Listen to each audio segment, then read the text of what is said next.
Hi hello ಎಲ್ರಿಗೂ ನಮಸ್ಕಾರ. ಬಿಗೆ ಕನ್ನಡ ಯೂಟ್ಯೂಬ್ ಚಾನಲ್ಗೆ ನಿಮಗೆ ಸ್ವಾಗತ. ನಮ್ಮ ಕೇಂದ್ರ ಸರ್ಕಾರದ ರೈಲ್ವೆ ಇಲಾಖೆಯಿಂದ ಸೆಕ್ಷನ್ ಕಂಟ್ರೋಲರ್ ಎನ್ನುವ ಉದ್ಯೋಗದ ನೇಮಕಾತಿಗೆ ಅಧಿಸೂಚನೆ ಹೊರಡಿಸಲಾಗಿದೆ. ಇದರ ಬಗ್ಗೆ ಸಂಪೂರ್ಣ ಮಾಹಿತಿಯನ್ನು ನಿಮಗೆ ತಿಳಿಸ್ಕೊಡ್ತೀನಿ. ಈ ವಿಡಿಯೋದ ಡಿಸ್ಕ್ರಿಪ್ಷನಲ್ಲಿ ಇದರ ಅಫಿಷಿಯಲ್ ಲಿಂಕ್ ಕೂಡ ಇರುತ್ತೆ. ನಮ್ಮ ಟೆಲಿಗ್ರಾಮಲ್ಲಿ ಜಾಯ್ನ್ ಆಗಿ ನೀವು ಅದನ್ನು ನೋಟ್ಸನ್ನು ಪಡ್ಕೋಬೋದು. ಮತ್ತು ರೈಲ್ವೆ ಇಲಾಖೆಗೆ ಸಂಬಂಧಪಟ್ಟಿರೋ ಎಕ್ಸಾಮ್ಸ್ಗೆ ಸಂಬಂಧಪಟ್ಟಿರೋ ಇಂಪಾರ್ಟೆಂಟ್ PDF ನೋಟ್ಸ್ಗಳ PDF ಅನ್ನು ನೀವೇನಾದ್ರು ಪಡ್ಕೋಬೇಕು ಅಂದರೆ ನಿಮಗೆ ಒಂದು ಪೇಯ್ಡ್ ಟೆಲಿಗ್ರಾಮ್ ಗ್ರೂಪ್ ಇರುತ್ತೆ. ಈ ವಿಡಿಯೋದ ಡಿಸ್ಕ್ರಿಪ್ಷನಲ್ಲಿ ವಾಟ್ಸಪ್ ನಂಬರ್ ಇದೆ, ಕಾಂಟ್ಯಾಕ್ಟ್ ಮಾಡಿ. ಕೇವಲ 99 ರೂಪಾಯಿನ ಪೇ ಮಾಡಿ ಆ ಗ್ರೂಪ್ಗೆ ಜಾಯ್ನ್ ಆದರೆ ನೀವು ಈ ಒಂದು ಎಕ್ಸಾಮ್ಗೆ ಸಂಬಂಧಪಟ್ಟಿರೋ ಎಲ್ಲ PDF ನೋಟ್ಸ್ಗಳನ್ನು ಕೂಡ ಪಡ್ಕೋಬೋದಾಗಿರುತ್ತೆ. ಸೊ ಸೆಕ್ಷನ್ ಕಂಟ್ರೋಲರ್ ಅಂತ ಉದ್ಯೋಗದ ಹೆಸರು. ಅತಿ ಹೆಚ್ಚು ಹುದ್ದೆಗಳು ಅವೈಲೇಬಲ್ ಇಲ್ಲ, ಬಟ್ ಆಸಕ್ತರು ಈ ಒಂದು ಉದ್ಯೋಗಗಳಿಗೆ ಅರ್ಜಿಗಳನ್ನು ಹಾಕ್ಬೋದು. ಇದ್ರ ಬಗ್ಗೆ ಸಂಪೂರ್ಣ ಮಾಹಿತಿನ ಈಗ ನೋಡ್ತಾ ಹೋಗೋಣ. ಸೊ ಮೊದಲನೇದಾಗಿ ದಿನಾಂಕವನ್ನು ನೋಡ್ಕೊಳ್ಳಿ. 15/9/2025 ಇದು ಪ್ರಾರಂಭ ಆಗುತ್ತೆ ಆನ್ಲೈನ್ ಅಪ್ಲಿಕೇಶನ್ನು. ಕ್ಲೋಸಿಂಗ್ ಡೇಟ್ ಬಂದ್ಬಿಟ್ಟು 14/10/2025 ಅಂದರೆ ಅಕ್ಟೋಬರ್ 14ನೇ ತಾರೀಕುವರೆಗೆ ನಿಮಗೆ ಅವಕಾಶ ಇರುತ್ತೆ. ಮತ್ತು ಪೇಮೆಂಟನ್ನು ಮಾಡೋದಕ್ಕೆ 16 ಅಕ್ಟೋಬರ್ವರೆಗೆ ನಿಮಗೆ ಅವಕಾಶವನ್ನು ಕೊಡಲಾಗಿದೆ. ಮಾಡಿಫಿಕೇಷನ್ಗೆ ತದನಂತರ ಒಂದು ವಾರ ಟೈಮನ್ನು ಕೊಡ್ತಾರೆ. ಓಕೆ, ಇಂಪಾರ್ಟೆಂಟು, ಟೈಮ್ ನೋಡ್ಕೊಬಿಡಿ, ವೆರಿ ವೆರಿ ಇಂಪಾರ್ಟೆಂಟ್ ಆಗಿರ್ತವೆ. ಸೆಪ್ಟೆಂಬರ್ 15ರಿಂದ ಅಕ್ಟೋಬರ್ 14 ತನಕ ನಿಮಗೆ ಕಾಲಾವಕಾಶ ಇರುತ್ತೆ. ನೆಕ್ಸ್ಟು ಉದ್ಯೋಗದ ಹೆಸರು ಸೆಕ್ಷನ್ ಕಂಟ್ರೋಲರ್ ಅಂತ. 6th ಪೇ ಸ್ಕೇಲಲ್ಲಿ ಬರ್ತಕ್ಕಂಥ ಉದ್ಯೋಗ ಇದು. ಬೇಸಿಕ್ ಬಂದುಬಿಟ್ಟು 35,400 ರೂಪಾಯಿ ಇರುತ್ತೆ. ಇನ್ ಹ್ಯಾಂಡ್ ಸ್ಯಾಲ್ರಿ ನಿಮಗೆ 60,000ರಿಂದ 70,000 ತನಕ ಆಗುತ್ತೆ. ಬೇಸಿಕ್ ಸ್ಯಾಲ್ರಿನೇ 35,400 ರೂಪಾಯಿ ಇರುತ್ತೆ. ಜೊತೆಗೆ ಇದು 6th ಗ್ರೇಡ್ನ ಲೆವೆಲ್ನ ಉದ್ಯೋಗ ಆಗಿರುತ್ತೆ. ಮೆಡಿಕಲ್ ಸ್ಟ್ಯಾಂಡರ್ಡ್ A2 ಇರಬೇಕು. A2 ಅಂದರೆ ಏನು ಅಂತ ಹೇಳ್ತೇನೆ ನಿಮಗೆ ನೆಕ್ಸ್ಟು. ಯಾರು ಈ ಒಂದು ಉದ್ಯೋಗಕ್ಕೆ ಅರ್ಜಿ ಹಾಕ್ಬೋದು ಅಂದರೆ ಏಜ್ ಲಿಮಿಟ್ಟು 20ರಿಂದ 33 ವರ್ಷಗಳ ವಯೋಮಿತಿ ಒಳಗಿರ್ತಕ್ಕಂಥವ್ರು. ಏಜ್ ರಿಲ್ಯಾಕ್ಸೇಷನ್ ಕೂಡ ಇದೆ, ಅದ್ರ ಬಗ್ಗೆ ಹೇಳ್ತೀನಿ. ಈ ಕನಿಷ್ಠ 20 ಇರಬೇಕು, ಗರಿಷ್ಠ 33 ಇದ್ದರೆ ಯಾರು ಬೇಕಾದ್ರೂ ಅರ್ಜಿ ಹಾಕ್ಬೋದು. ಒಟ್ಟು ಉದ್ಯೋಗಗಳ ಸಂಖ್ಯೆ ದೇಶಾದ್ಯಂತ ಇರ್ತಕ್ಕಂಥದ್ದು 368 ಉದ್ಯೋಗಗಳು. ಓಕೆ, ಯಾವ ರೀತಿ ನೇಮಕಾತಿ ಮಾಡ್ಕೋತಾರೆ ಅಂದರೆ ನೋಡಿ, ಒಂದು ಎಕ್ಸಾಮ್ ಇರುತ್ತೆ, ಕಂಪ್ಯೂಟರ್ ಬೇಸ್ಡ್ ಟೆಸ್ಟ್ CBT ಅಂತ ಒಂದು ಎಕ್ಸಾಮ್ ಇರುತ್ತೆ. ಅದಾದಮೇಲೆ CBAT ಅಂತ ಇರುತ್ತೆ. CBATಯಲ್ಲಿ ನಿಮಗೆ ನೆಗೆಟಿವ್ ಇರಲ್ಲ. ಕಂಪ್ಯೂಟರ್ ಬೇಸ್ಡ್ ಟೆಸ್ಟ್ CBTಯಲ್ಲಿ ನಿಮಗೆ ನೆಗೆಟಿವ್ ಇರುತ್ತೆ, ಬಟ್ CBATಯಲ್ಲಿ ನೆಗೆಟಿವ್ ಇರಲ್ಲ, ಬಟ್ ಕ್ವಾಲಿಫೈ ಆಗಬೇಕಾಗತ್ತೆ. ನೀವು ಒಳ್ಳೆ ಅಂಕಗಳನ್ನು ಪಡ್ಕೋಬೇಕಾಗುತ್ತೆ. ಅದಾದಮೇಲೆ DV ಇರುತ್ತೆ, ಕೊನೆಗೆ ಮೆಡಿಕಲ್ ಇರುತ್ತೆ. CBT ಎಕ್ಸಾಮ್ಸ್ ಒಂದು ಸಿಂಗಲ್ ಫೇಸ್ ಎಕ್ಸಾಮ್ ಏನು ನಡೆಯುತ್ತೆ, ಅದರಲ್ಲಿ ಆಯ್ಕೆಯಾದಂಥ ಅಭ್ಯರ್ಥಿಗಳ 1:8 ಅನುಪಾತದಲ್ಲಿ CBAT ಕರ್ಕೋತಾರೆ. ಅದಾದಮೇಲೆ 1:1 ಅನುಪಾತದಲ್ಲಿ DV ಮತ್ತು ಮೆಡಿಕಲನ್ನು ಮಾಡಲಾಗುತ್ತೆ. ಮೊದಲನೇ CBT ಎಕ್ಸಾಮಲ್ಲಿ 1/3 ನೆಗೆಟಿವ್ ಮಾರ್ಕಿಂಗ್ ಇರುತ್ತೆ, ಅದನ್ನು ನೀವು ಗಮನಿಸಬೇಕು. ನಾರ್ಮಲೈಸೇಷನ್ ಪ್ರೋಸೆಸ್ ಕೂಡ ಇರುತ್ತೆ ಇದರಲ್ಲಿ, ಇದನ್ನು ಕೂಡ ನೀವು ಗಮನದಲ್ಲಿ ಇಟ್ಕೋಬೇಕಾಗತ್ತೆ. ಇನ್ ಮೆಡಿಕಲ್ ಕಂಡೀಷನ್ A2 ಅಂತ ಹೇಳಿದ್ದಾರೆ. Physically fit in all aspects. Physically ನೀವು ಎಲ್ಲ ಆಸ್ಪೆಕ್ಟ್ಗಳಿಂದನೂ ಫಿಟ್ ಆಗಿರಬೇಕು. ಡಿಸ್ಟೆಂಕ್ಟ್ ವಿಷನ್ನು 6/9 ವಿತೌಟ್ ಗ್ಲಾಸಸ್ ಇರಬೇಕಾಗತ್ತೆ, ಫಾಗಿಂಗ್ ಟೆಸ್ಟ್ ಇಲ್ಲದೇನೆ. Near vision SN 0.6 and 0.6 without glasses ಇರಬೇಕಾಗತ್ತೆ. And must pass the test for the colour vision. Binocular vision, night vision, ಮೈಪೋಲಿಕ್ vision. ಇದನ್ನು ನೀವು ಗೂಗಲಲ್ಲಿ, ನಮ್ಮ ಯೂಟ್ಯೂಬಲ್ಲೇ ಸರ್ಚ್ ಮಾಡಿಕೊಂಡು ಚೆಕ್ ಮಾಡ್ಕೋಬೋದು. ಈ ಥರ ಏನು ಅಂತ, ಇದೇನು ಅನ್ನೋ ಡೀಟೇಲ್ಸ್ ನಿಮಗೆ ಸಿಗುತ್ತೆ. ಈ ಥರ ಟೆಸ್ಟ್ಗಳನ್ನ ಹೆಂಗೆ ಮಾಡ್ತಾರೆ, ಡಿಸ್ಟಿಂಕ್ಟ್ ವಿಷನ್ ಅಂದರೆ ಏನು, ಅದನ್ನು ಯಾವ ರೀತಿ ಮೆಷರ್ ಮಾಡ್ತಾರೆ. A2 ಕಂಡೀಷನ್ ಅಂತ ಸರ್ಚ್ ಮಾಡಿದ್ರೆ ಸಾಕು. ನೀವು A2 ಮೆಡಿಕಲ್ಸ್ ಇನ್ ರೈಲ್ವೇಸ್ ಅಂತ ಸರ್ಚ್ ಮಾಡಿ ಯೂಟ್ಯೂಬಲ್ಲಿ ಸಂಪೂರ್ಣವಾದ ಮಾಹಿತಿ ಸಿಗುತ್ತೆ. ಸೊ ಇದು ಮೆಡಿಕಲ್ ಕಂಡೀಷನ್. ಈ ಮೆಡಿಕಲ್ ಕಂಡೀಷನ್ ಇದ್ದರೆ ಮಾತ್ರ ಈ ಉದ್ಯೋಗಕ್ಕೆ ದಯವಿಟ್ಟು ಅರ್ಜಿ ಹಾಕಿ. ಇಲ್ಲ ಅಂದರೆ ನೀವು ಮೆಡಿಕಲಲ್ಲಿ ಕ್ಯಾನ್ಸಲ್ ಆಗೋ ಚಾನ್ಸಸ್ ಇರುತ್ತೆ. ಈ ಒಂದು ಅಧಿಸೂಚನೆಯಲ್ಲಿ ನೀವು ಎಕ್ಸಾಮ್ ಬರೆದು ಸೆಲೆಕ್ಟ್ ಆದರೂ ಕೂಡ ಮೆಡಿಕಲ್ ಕಂಡೀಷನ್ ಇಲ್ಲ ಅಂದರೆ ಈ ಒಂದು ಕೆಲಸ ನಿಮಗೆ ಸಿಗೋಕ್ಕೆ ಸಾಧ್ಯ ಇಲ್ಲ. ಇನ್ನು ಏಜ್ ಲಿಮಿಟ್ ಆಲ್ರೆಡಿ ನಿಮ್ಗೆ ಹೇಳಿದ್ದೀನಿ. ಏಜ್ ರಿಲ್ಯಾಕ್ಸೇಷನ್ ಬಗ್ಗೆ ನಾವು ಮಾತಾಡೋದ ನೋಡಿ, ಡೇಟ್ ಆಫ್ ಬರ್ತ್ ಕೂಡ ಕೊಟ್ಟಿದ್ದಾರೆ. 2/1/1993 ಈ UR ಮತ್ತು EWS ಅವ್ರಿಗೆ. OBC ನಾನ್ ಕ್ರೀಮಿ ಆದರೆ 1990 ತನಕ ಇರುತ್ತೆ. SC ST ಆದರೆ 1988. Maximum age 1/1/2006. 20ನೇ ವರ್ಷದಿಂದ 33 ವರ್ಷದ ತನಕ ಅವಕಾಶ ಇರುತ್ತೆ. ನಿಮ್ಮ ಹತ್ರ ಏನಾದ್ರು ಸರ್ಟಿಫಿಕೇಟ್ ಇದ್ದರೆ, OBC ನಾನ್ ಕ್ರೀಮಿ ಸರ್ಟಿಫಿಕೇಟ್ ಇದ್ದರೆ 3 ವರ್ಷ ಎಕ್ಸ್ಟೆನ್ಷನ್ ಸಿಗುತ್ತೆ, ಅಂದರೆ 36 ತನಕ ಹಾಕ್ಬೋದು OBC ನಾನ್ ಕ್ರೀಮಿ ಆದರೆ. SC ST ಆದರೆ 33+5 ಆ್ಯಡ್ ಮಾಡ್ಕೊಳ್ಳಿ, 38 ತನಕ ಹಾಕ್ಬೋದು. ಇನ್ನು ಉಳಿದಂತೆ ಏಜಿಗೆ ತಕ್ಕಂತೆ ನೋಡ್ಕೊಳ್ಳಿ. ಇಲ್ಲಿ ಮೇಯ್ನ್ ಆಗಿರುವಂಥ ಎರಡರ ಬಗ್ಗೆ ಇಲ್ಲಿ ಇನ್ಫಾರ್ಮೇಷನ್ ಕೊಟ್ಟಿದ್ದೀನಿ. ನಿಮ್ಮ ಸೆಕ್ಷನ್ ಯಾವ್ದು ಬರುತ್ತೆ ಅಂತ ನೋಡಿಕೊಂಡು ನೋಟಿಫಿಕೇಷನನ್ನು ಚೆಕ್ ಮಾಡ್ಕೋಬೋದು. Education qualification candidate should have ನೋಡಿ ಮಿನಿಮಮ್ ಡಿಗ್ರಿ ಇರಬೇಕಾಗತ್ತೆ. ನೀವು ಯಾವುದ್ರಲ್ಲಾದ್ರೂ ಮಾಡಿರ್ಬೋದು. ರೆಕಗ್ನೈಸ್ಡ್ ಯೂನಿವರ್ಸಿಟಿಯಿಂದ ಒಂದು ಡಿಗ್ರಿ ಇರಬೇಕಾಗತ್ತೆ.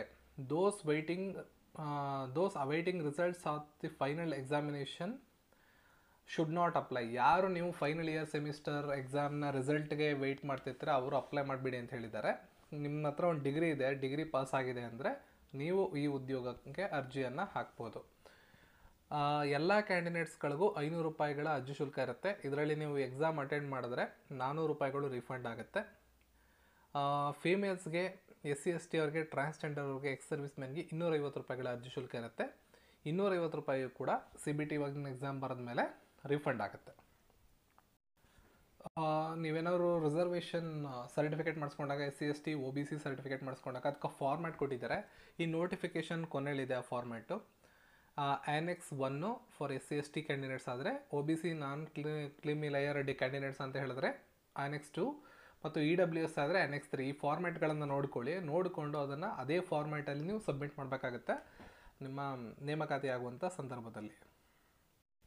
ಇವಾಗ CBT ಎಕ್ಸಾಮ್ ಯಾವ ರೀತಿ ನಡೆಯುತ್ತೆ ಅಂದರೆ 120 ನಿಮಿಷ ಅಂದರೆ 2 ಗಂಟೆ ಕಾಲಾವಕಾಶ ಕೊಡ್ತಾರೆ ನಿಮಗೆ ಆನ್ಲೈನ್ ಎಕ್ಸಾಮ್ಗೆ. 100 ಅಂಕಗಳ ಒಂದು ಪರೀಕ್ಷೆ, 1/3 ನೆಗೆಟಿವ್ ಮಾರ್ಕ್ ಅಂದರೆ 3 ಪ್ರಶ್ನೆಗಳಿಗೆ ತಪ್ಪಾದ ಉತ್ತರ ಕೊಟ್ಟರೆ 1 ಅಂಕಗಳನ್ನು ಕಡಿತ ಮಾಡ್ತಾರೆ. ಇಷ್ಟು ಸಿಂಪಲ್ ಆಗಿ ತಿಳ್ಕೊಂಡಿರಿ. ನಾರ್ಮಲೈಸೇಷನ್ ಕೂಡ ಆಗುತ್ತೆ ಮಲ್ಟಿಪಲ್ ಶಿಫ್ಟ್ಗಳಲ್ಲಿ ಎಕ್ಸಾಮ್ ನಡೆಯೋದ್ರಿಂದ. ಇದರಲ್ಲಿ ಆಯ್ಕೆಯಾದಂಥ ಅಭ್ಯರ್ಥಿಗಳ 1:8 ಅನುಪಾತದಲ್ಲಿ CBAT ಅಂತ ಕರೀತಾರೆ. ನೆಕ್ಸ್ಟು ಆ ಒಂದು ಎಕ್ಸಾಮಿನೇಷನ್ಸ್ಗೆ ಕರ್ಕೋತಾರೆ. ಮೊದಲನೇದಾಗಿ CBTಗೆ ಸಿಲೆಬಸ್ ನೋಡ್ಕೊಳ್ಳಿ. ಮ್ಯಾಥಮೆಟಿಕ್ಸ್, ಅನಾಲಿಟಿಕಲ್ ಆ್ಯಂಡ್ ಮ್ಯಾಥಮೆಟಿಕಲ್ ಕೆಪಾಬಿಲಿಟಿಯಲ್ಲಿ ಮ್ಯಾಥಮೆಟಿಕ್ಸ್ ಬಂದುಬಿಟ್ಟು number system, ratio, proportions, average, percentage, profit loss, discounts, time, speed, distance, power, work, algebra, linear equation, arithmetic progression, LCM, HCF, geometry, area, volumes, probability, statics. ಇಷ್ಟು mathematics ವಿಭಾಗದ ಒಂದು section. ಇನ್ನೊಂದು DI, data analysis and interpretation ಅಂತ. ಇವೆರಡೂ ಸೇರಿಕೊಂಡು ನಿಮಗೆ ಸುಮಾರು 60 ಮಾರ್ಕ್ಸಿಗೆ ಬರುತ್ತೆ. ಇದಾದಮೇಲೆ ಲಾಜಿಕಲ್ ಕೆಪಾಬಿಲಿಟಿ ಅಂದರೆ ರೀಸನಿಂಗ್ ಸೆಕ್ಷನ್ ಇದು.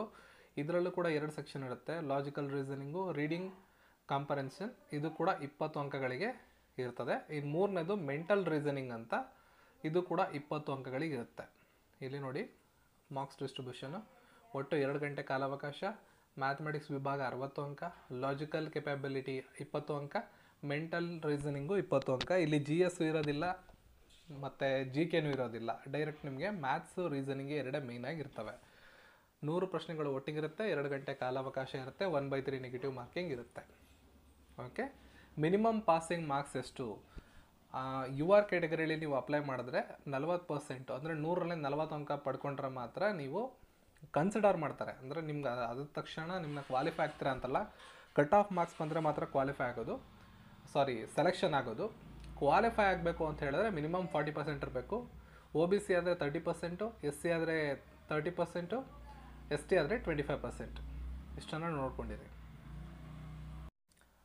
ನೆಕ್ಸ್ಟ್ ನೋಡಿ, CBT ಸೆಲೆಕ್ಟ್ ಆದನ್ನು 1:8 ಅನುಪಾತದಲ್ಲಿ ಕರೀತಾರಲ್ವಾ. ಈ CBAT shall have questions and answers options only in Kannada, English and Hindi. ನೋಡಿ CBT ಇದೆಯಲ್ಲ ಅದು ಎಲ್ಲ ಭಾಷೆಯಲ್ಲಿ ಇರುತ್ತೆ, ನೀವು ಕನ್ನಡದಲ್ಲೂ ಬರ್ಕೋಬೋದು. ಬಟ್ CBAT ಇದೆಯಲ್ಲ ಅದು ಇಂಗ್ಲೀಷ್ ಮತ್ತು ಹಿಂದಿಯಲ್ಲಿ ಮಾತ್ರ ಇರುತ್ತೆ. ಇದರಲ್ಲಿ ಕ್ವಾಲಿಫೈ ಆಗುವಂಥ ಮಾರ್ಕ್ಸ್ಗಳನ್ನು ತೆಗಿಬೇಕು. The candidates need to score a minimum T score of 42 marks in each test batteries to qualify. This is applicable to all candidates irrespective of the community and category. ಇಲ್ಲೇನಾಗುತ್ತೆ, category community ಏನು ಬರೋಲ್ಲ, ಒಂದಿಷ್ಟು ನಿರ್ದಿಷ್ಟವಾದ ಪತ್ರಿಕೆ ನಿಮಗೆ ಕೊಡ್ತಾರೆ. ಅದರಲ್ಲಿ 42 ಅಂಕಗಳನ್ನು ಪಡೆದ್ರೆ ಮಾತ್ರ ನೀವು CBAT ಕ್ವಾಲಿಫೈ ಆಗ್ತೀರಾ. ಒಂದು ಅಡ್ವಾಂಟೇಜ್ ಏನು ಅಂದರೆ CBATಯಲ್ಲಿ ನೆಗೆಟಿವ್ ಮಾರ್ಕಿಂಗ್ ಇರೋದಿಲ್ಲ. Okay, candidates will have to qualify in each of the test batteries of CBAT for considering them for the post of section controller. ಮೊದಲನೇ ಎಕ್ಸಾಮ್ ಬರೆದಿರೋದು CBAT ಬರೆಯೋದಕ್ಕೆ, ಕ್ವಾಲಿಫೈ ಆಗೋದಕ್ಕೆ. CBATಯಲ್ಲಿ ಕ್ವಾಲಿಫೈ ಆದರೆ ಮಾತ್ರ ಸೆಕ್ಷನ್ ಕಂಟ್ರೋಲರ್ ಅನ್ನೋ job ನಿಮಗೆ ಸಿಗುತ್ತೆ. ಇದರಲ್ಲಿ ಯಾವುದೇ ನೆಗೆಟಿವ್ ಮಾರ್ಕಿಂಗ್ ಇರೋದಿಲ್ಲ. ಬದಲಾಗಿ 42 ಮಿನಿಮಮ್ ಅಂಕಗಳನ್ನು ನಾವಿಲ್ಲಿ ಪಡ್ಕೋಬೇಕು. ಫೈನಲ್ ಲಿಸ್ಟ್ ತಯಾರು ಮಾಡಬೇಕಾದ್ರೆ ಮೊದಲನೇ ಎಕ್ಸಾಮು CBTಲಿ ಏನು ಎಕ್ಸಾಮಲ್ಲಿ ಅಂಕಗಳು ತೊಗೊಂಡಿರ್ತಾರೋ ಅದರದ್ದು 70% ಕನ್ಸಿಡರ್ ಮಾಡ್ತಾರೆ. ಮತ್ತು CBATಲಿ ಎಷ್ಟು ಅಂಕಗಳನ್ನು ತೊಗೊಂಡಿರ್ತಾರೋ ಅದರದ್ದು 30%ಅನ್ನು ಕನ್ಸಿಡರ್ ಮಾಡಿ 100%ಗೆ ನಿಮ್ಮ ಫೈನಲ್ ಲಿಸ್ಟನ್ನು ತಯಾರು ಮಾಡ್ತಾರೆ. ಅದನ್ನು ಇಲ್ಲಿ ಕೊಟ್ಟಿರ್ತಾರೆ. ನೆಕ್ಸ್ಟು ನೀವು ಅದನ್ನು ನೋಡ್ಕೋಬೋದು. 70% 30%, CBTದು 70%, CBITದು 30%ಇಂದ ಫೈನಲಿ DVಯನ್ನು ಮಾಡ್ತಾರೆ.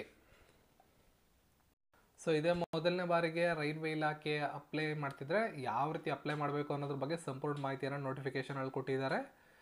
14.0 ಇಂದ ಹೌ ಟು ಅಪ್ಲೈ ಅಂತಿದೆ ನೋಟಿಫಿಕೇಷನಲ್ಲಿ. ಅದ್ರ ಸಂಪೂರ್ಣವಾಗಿ ನೋಡಿ ಯಾವ ಥರ ಅಪ್ಲೈ ಮಾಡಬೇಕು, ಯಾವ ಸ್ಪೆಸಿಫಿಕೇಷನ್ಸ್ ಇರಬೇಕು, ನಿಮ್ಮ ಡಾಕ್ಯುಮೆಂಟ್ಸ್ ಯಾವ ಸೈಜಲ್ಲಿ ಇರಬೇಕು, ಎಲ್ಲದರ ಬಗ್ಗೆ ಅವರೇ ಮಾಹಿತಿಯನ್ನು ಕೊಟ್ಟಿದ್ದಾರೆ. ಇದನ್ನು ನೋಡಿಕೊಂಡು ನೀವು ಆರಾಮಾಗಿ ಅಪ್ಲೈ ಮಾಡ್ಬೋದಾಗಿರುತ್ತೆ. ಜೊತೆಗೆ ಇಲ್ಲೇ ಫಾರ್ಮ್ಯಾಟ್ಗಳನ್ನು ಕೂಡ ಕೊಟ್ಟಿರ್ತಾರೆ. ಅಂದರೆ ನಾನು ಆಲ್ರೆಡಿ ನಿಮ್ಗೆ ಹೇಳಿರೋ ಹಾಗೆ ಫಾರ್ಮ್ಯಾಟ್ಗಳು, ವೆಬ್ಸೈಟ್ಗಳು. ಈಗ ಉದಾಹರಣೆಗೆ ಕರ್ನಾಟಕದಿಂದ ಅಪ್ಲೈ ಮಾಡ್ತಿದ್ದಾರೆ ಅಂದರೆ ನೀವು ಬೆಂಗಳೂರಿನ ವೆಬ್ಸೈಟ್ಗೆ ಹೋಗಬೇಕು, rrbnc.gov.in ಈ ವೆಬ್ಸೈಟ್ಗೆ ಹೋಗಿ ಅಪ್ಲೈ ಮಾಡಬೇಕು. ಕರ್ನಾಟಕದಿಂದ ನೀವು ಉದ್ಯೋಗವನ್ನು ಬಯಸ್ತಾ ಇದ್ದರೆ. ಬೇರೆ ಝೋನ್ಗಳಾದರೆ ಬೇರೆ ಝೋನ್ಗಳಲ್ಲಿ ಹೋಗಿ ಅಪ್ಲೈ ಮಾಡಿ. ಓಕೆ, ಆಲ್ರೆಡಿ ಅಪ್ಲೈ ಮಾಡಿರೋರು ಒಂದು ಸಲ ಹೋಗಿ ಡೈರೆಕ್ಟ್ ನೀವು ಅಪ್ಲೈ ಮಾಡಿಬಿಡ್ಬೋದು. ಇದೇ ಮೊದಲನೇ ಬಾರಿಗೆ ಅಪ್ಲೈ ಮಾಡ್ತಿದ್ರೆ ಡೀಟೇಲ್ ಆಗಿ ಅಕೌಂಟನ್ನ ಕ್ರಿಯೇಟ್ ಮಾಡಿ ಅಪ್ಲೈ ಮಾಡಬೇಕಾಗುತ್ತೆ. ಇನ್ನು ಉಳಿದಂಥ ಮಾಹಿತಿಗಳನ್ನು ನೀವು ಈ ಫಾರ್ಮ್ಯಾಟಲ್ಲಿ ಓದ್ಕೋಬೋದು. ಜೊತೆಗೆ ಯಾವ ಕಡೆ ಯಾವ ರೈಲ್ವೆ ಡಿಪಾರ್ಟ್ಮೆಂಟಲ್ಲಿ ನಿಮ್ಗೆ ಎಷ್ಟೆಷ್ಟು ಉದ್ಯೋಗಗಳಿವೆ ಅಂತ ಕೂಡ ನೋಡ್ಕೋಬೋದಾಗಿರುತ್ತೆ. ಸೆಕ್ಷನ್ ಕಂಟ್ರೋಲರ್ ಅನ್ನೋದು ಈ ಉದ್ಯೋಗದ ಹೆಸರು. 7 CPCಯಲ್ಲಿ 6th ಗ್ರೇಡ್ಗೆ ಇದು ಬರುತ್ತೆ.